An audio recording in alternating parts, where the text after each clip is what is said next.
Bonsoir et bienvenue à l'échiquier international. L'actualité du soir ne sera pas différente de celle d'hier, ni encore de celle d'avant-hier. Les événements qui se produisent en France sont d'une telle gravité qu'ils interrogent sur le modèle social français qui en prend un sérieux coup après la mort du jeune Naël, tué, je le rappelle, par un policier français. Et cela après près d'une semaine. Un modèle social interrogé car il serait, selon certains, à bout de souffle. De quoi la mort tragique de ce jeune homme est-elle le symbole? Que reste-t-il de la vague Black Blanc Beurre qui avait elle aussi enflammé les rues de la France en 1998, mais d'une toute autre manière? Est-ce que le pudding socio-culturel français est un échec? Et pourquoi la France est incapable de voir la vérité en face? Il subsiste aujourd'hui, au sein de l'appareil sécuritaire policier, un noyau idéologique hostile aux populations françaises issues d'une certaine immigration. D'accord ou pas d'accord?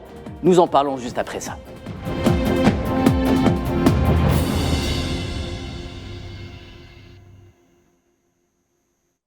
Alors après avoir longuement débattu de ce qui se passe actuellement sur le terrain en France, nous allons tenter d'élever le niveau du débat ce soir. Et pour cela, j'ai le grand plaisir d'accueillir Michel Kokoreff. Vous êtes professeur à l'université Paris-Vincennes-Saint-Denis. Vous êtes également l'auteur de Violences policières, généalogie d'une violence d'État. Livre publié en 2020. Monsieur, merci d'être avec nous en direct depuis Paris. Bienvenue sur l'échiquier international. Bonsoir. Alors face à vous, vous allez avoir Madame Karima Khatim, présidente de l'association AFA, également élue locale à Stains dans le 93, en direct de Paris, toujours donc. Bonsoir Madame, ravi de vous avoir sur le plateau de l'échiquier international. Bonsoir.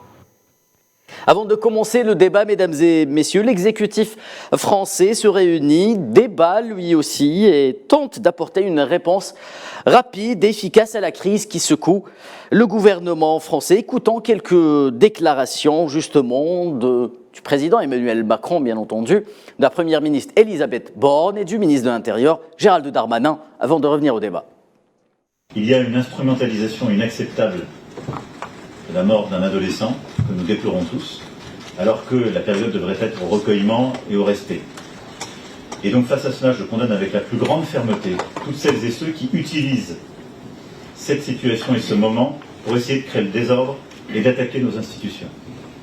Ils portent une responsabilité de fait accablante. Et je condamne avec la plus grande fermeté, nous la condamnons tous, ces violences pures et injustifiables qui n'ont aucune légitimité. Enfin, les plateformes et les réseaux sociaux jouent un rôle considérable dans les mouvements des derniers jours. Nous avons vu sur plusieurs d'entre elles, Snapchat, TikTok et plusieurs autres, à la fois l'organisation de rassemblements violents se faire, mais une forme de mimétisme de la violence. Ce qui, chez les plus jeunes, conduit à une forme de sortie du réel.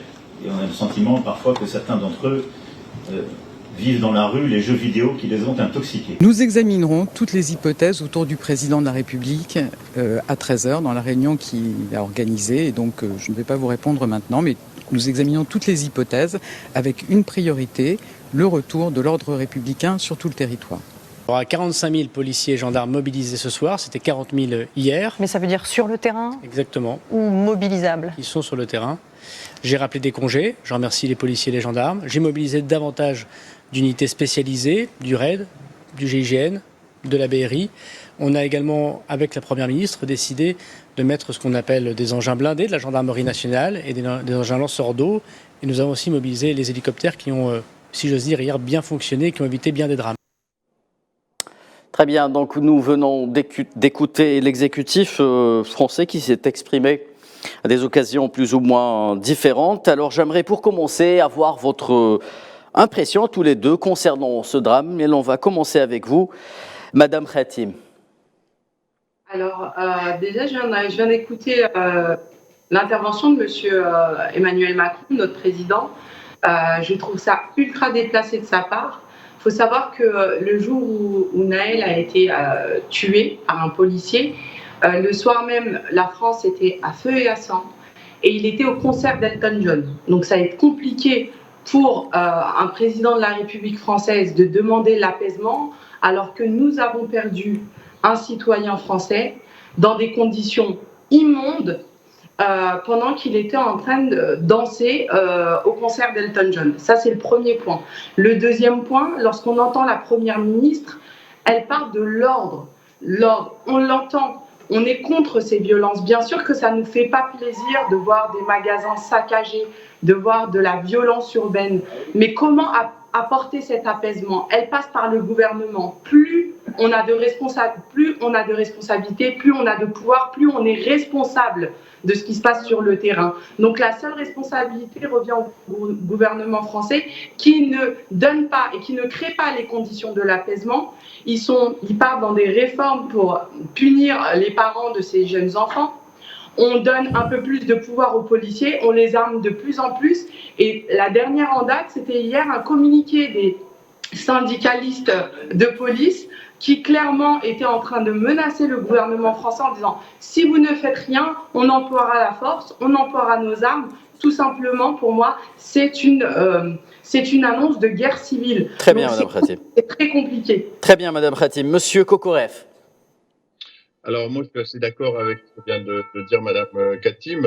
Bon, il y a eu deux temps. Bon, il y a eu un premier temps où l'émotion a été largement partagée, et contrairement aux autres homicides policiers, parce que c'est ça le sujet, notamment en 2005, mais on pourrait remonter plus loin, le pouvoir a fait profil bas, le président, la première ministre, le ministre de l'Intérieur. Et pourquoi? Parce que la vidéo qui a été filmée et qui est devenue virale très rapidement a montré l'évidence d'un homicide volontaire, pour reprendre les termes juridiques. Donc là, il n'y a pas vidéo, si vous me permettez cette expression, oui. Et on ne pouvait pas raconter des histoires, raconter des mensonges. Bon, ça a été le premier temps. Le deuxième temps, c'est de déplacer et d'inverser d'une certaine manière les problèmes, et de considérer que le sujet, c'est pas celui de la police, c'est pas celui de l'homicide policier, mais on pourrait dire des homicides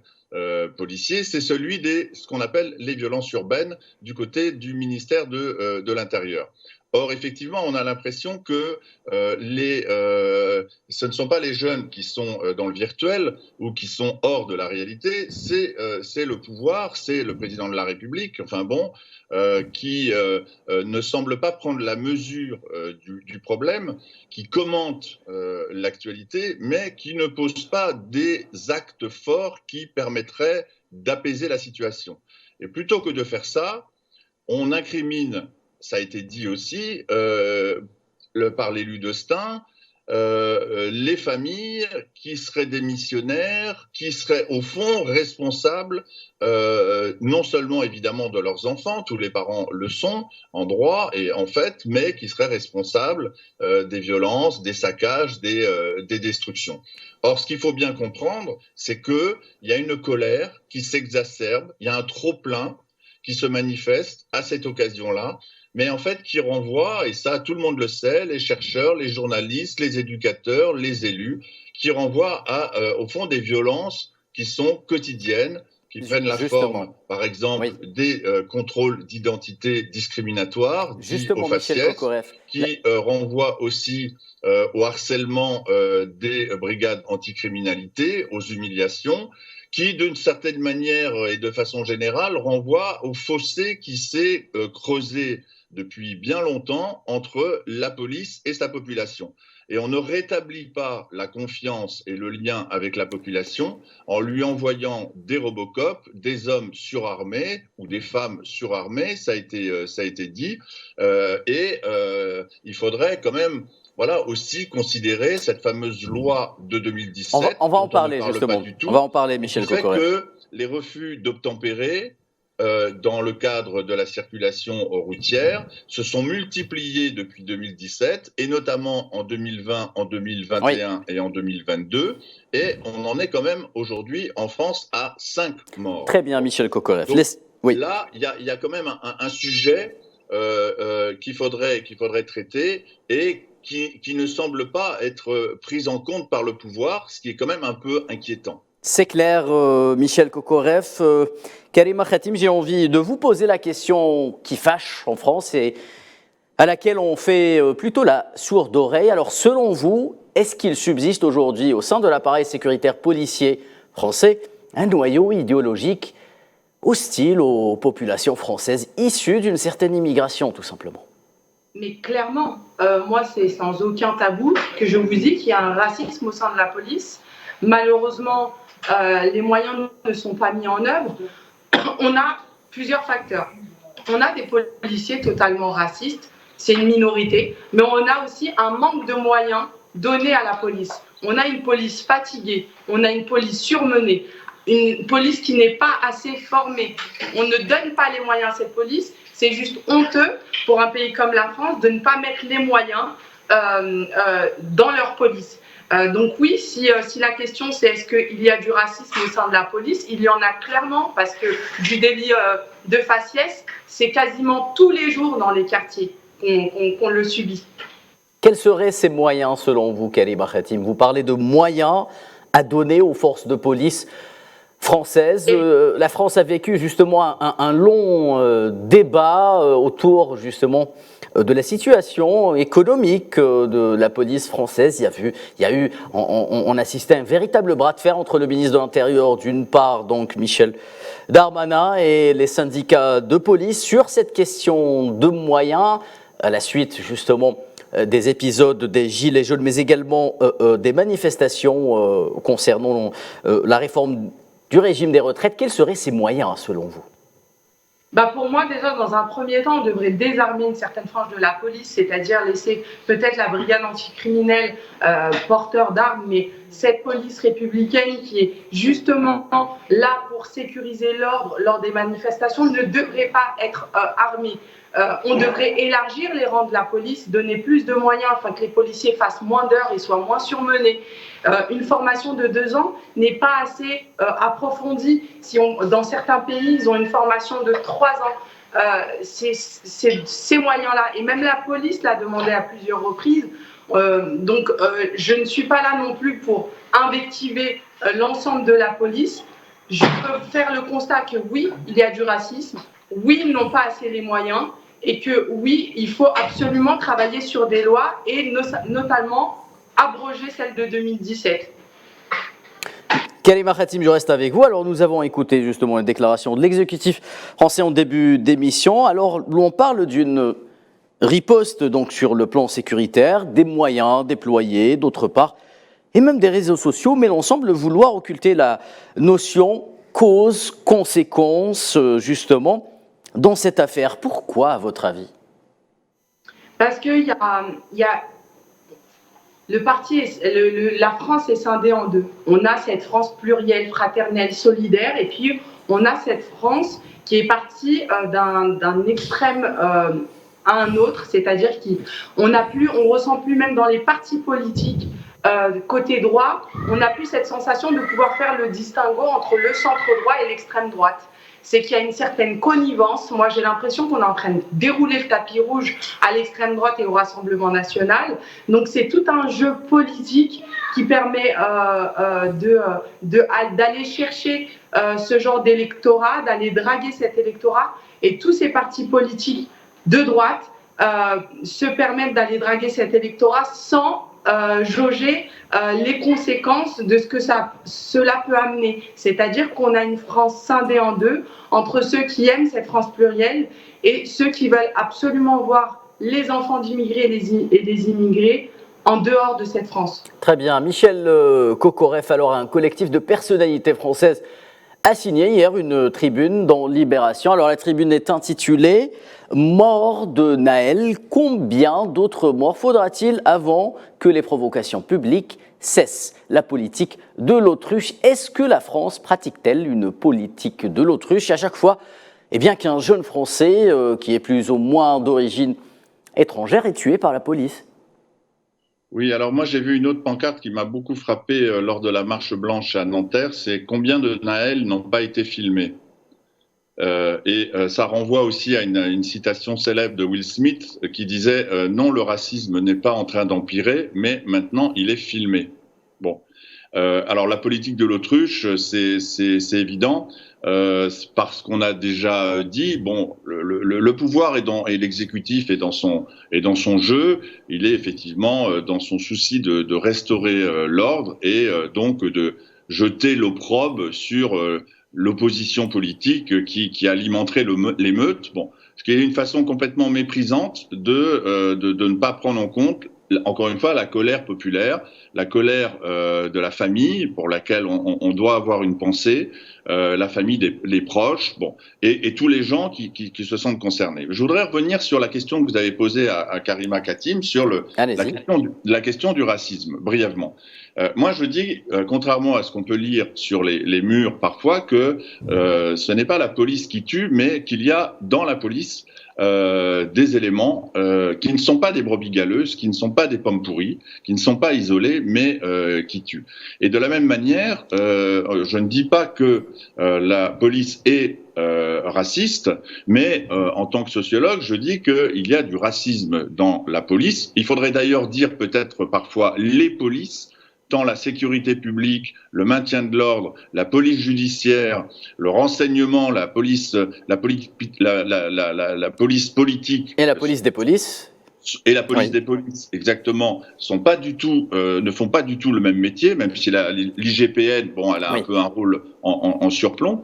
Et donc, comment expliquer ce développement du racisme ? Tout simplement par la socialisation professionnelle, c'est-à-dire que des policiers qui viennent, souvent, c'est structurel depuis 1945, depuis la nationalisation de la police, qui viennent de régions éloignées des métropoles, qui sont souvent qui vivent en zone rurale, qui sont plutôt issus de classes populaires, ne sont pas forcément racistes en arrivant dans la police, mais ils le deviennent.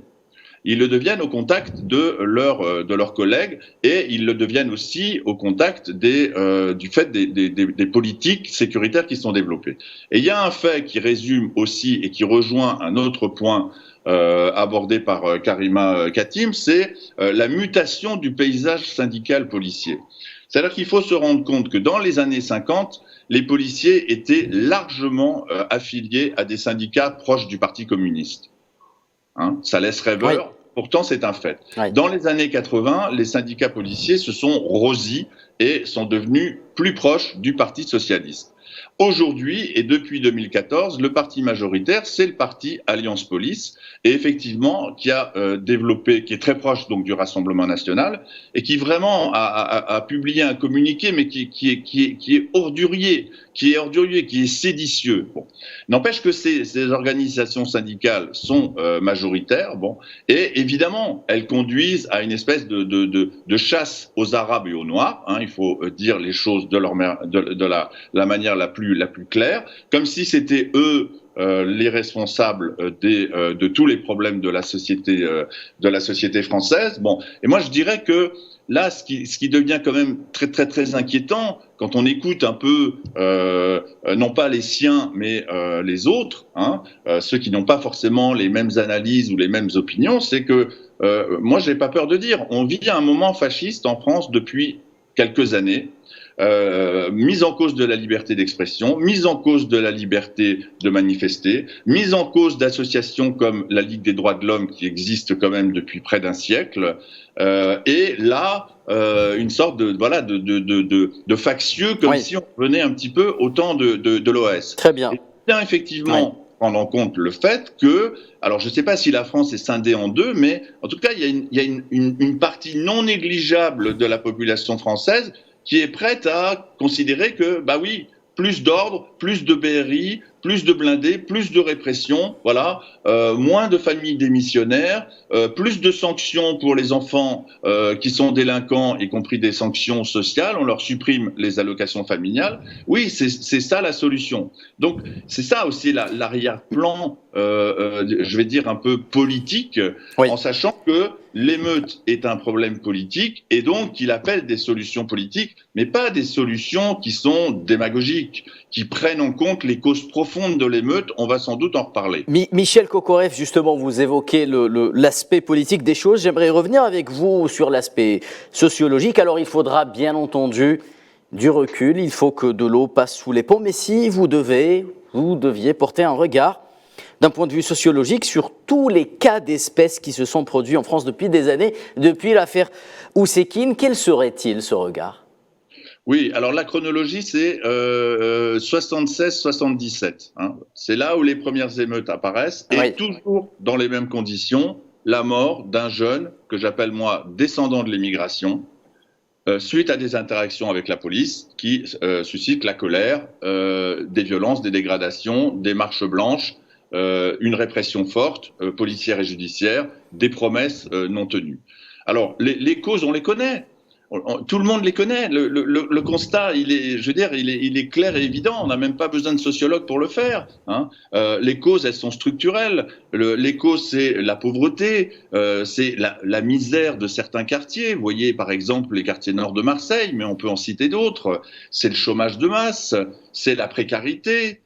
C'est la déscolarisation précoce, l'échec scolaire et la déscolarisation. C'est donc l'engagement dans la délinquance. Et puis, c'est aussi une sorte de ghettoisation de ces quartiers qu'on a abandonnés, qu'on a rénové effectivement pour partie, mais on a rénové le bâti et on a oublié le plan social faute de financement. Bon. Donc ça, c'est des causes structurelles, encore une fois, qui, vous voyez, les mêmes causes produisent les mêmes effets. Oui. Si vous me permettez d'une phrase, rapidement, s'il vous plaît, oui. Les causes structurelles ne sont pas tout par rapport aux dynamiques locales. Et ce qu'on voit très bien, et je pense que le cas de Stein est tout à fait exemplaire, mais on pourrait en citer d'autres, et lorsque il existe des liens entre les habitants des quartiers, les associations, les jeunes et les collectivités territoriales, lorsqu'il y a des liens, lorsqu'il y a de la confiance, lorsqu'il y a des jeunes et des moins jeunes qui sont embauchés par la ville, qui est souvent le premier employeur, dans ce cas-là, effectivement, ça a été en tout cas clairement le cas en 2005, là il faudra étudier de près, il n'y a pas d'émeutes, ou il y a des émeutes de moindre intensité. Lorsque, par contre, il y a une rupture du dialogue avec la population, avec les associations, avec les jeunes, alors là, c'est dur. Bon. Et donc, on voit bien que, vous voyez, tout ne s'explique pas par des espèces de causes un peu générales, qui seraient presque, pour certains, des excuses. Très bien. Il y a un terreau local. Très bien, Michel Kokoreff. Merci. Peut-être une dernière question avant de rendre l'antenne à vous, Karima Khatim. Très rapidement, la question est claire, elle est simple. Peut-on parler ou peut-on qualifier l'affaire Nahel d'une nouvelle affaire d'État en France ? Alors déjà, juste pour vous indiquer, je suis élue au Blanc-Ménil, mais on fait beaucoup la même avec Stein parce que j'ai été le binôme d'Azdine Taibi, mais ça reste la même circonscription et les mêmes problèmes. Azdine Taibi, maire PS. Il était maire ancien PCR, et moi je suis élue au Blanc-Ménil, mais j'ai été son binôme au législatif, donc souvent on fait l'amalgame, mais c'est pas grave, ça reste la même circonscription et les mêmes problématiques.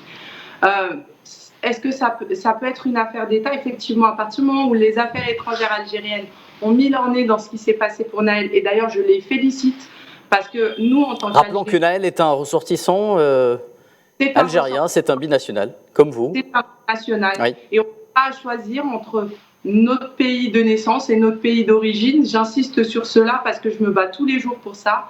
Et on respecte autant le président français que le président algérien. Et que oui, c'est une affaire d'État et qu'on ne peut plus se permettre de malmener des gens au nom d'une république. Merci Karima Khatim. Je rappelle que vous êtes donc élue au Blanc-Ménil et non à Stein, et vous êtes également la présidente de l'association AFA Amitié France-Algérie. Vous êtes ici en direct avec nous depuis Paris. Merci à vous Michel Kokoreff. Je rappelle que vous êtes donc sociologue, professeur à l'Université Paris 8, Vincennes-Saint-Denis. Vous êtes également l'auteur de Violences policières, généalogie d'une violence d'État, paru en 2020. Merci d'avoir été avec nous en direct. C'est la fin de l'échiquier international. Restez fidèles à L24 News.